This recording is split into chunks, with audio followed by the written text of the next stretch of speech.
સુતમ આભાટી કુલભૂષણમ કાપડી ધર્મમ સંત મેં કમ શરણમ પ્રપદ્યે.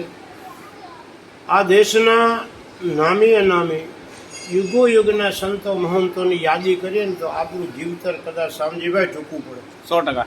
આવી એક સંતોની એટલી બધી નોંધપાત્ર આ દેશમાં વૈદિક સંસ્કૃતિમાં અને સમાજ સેવામાં જીવ દયામાં જી પણ આજે ચિત્રા સાતમના પવિત્ર દિવસે જય બાપુજી. જ્યારે શામજીભાઈ તમે અને ભગત નામ નથી જાણતો, હાજી આપણે બધા મળ્યા છે અને સવારથી સાંજ સુધીમાં અત્યારે હું તમને કહું 1000-2000 મને દર્શનાર્થી આવી પણ જાય. આપણે સંખ્યાથી જી મૂલ્યાંકન નથી કરતા આ જગ્યાનું, જી ભાઈ. પણ આ જગ્યામાં કોઈ ના આવે ને તો દાદુ મેકણા 12 સમાધિના પથ્થરમાં હાજરા હાજર છે એમ કહેવામાં મને કાંઈ અતિશક્તિ નહીં લાગે. જય હો.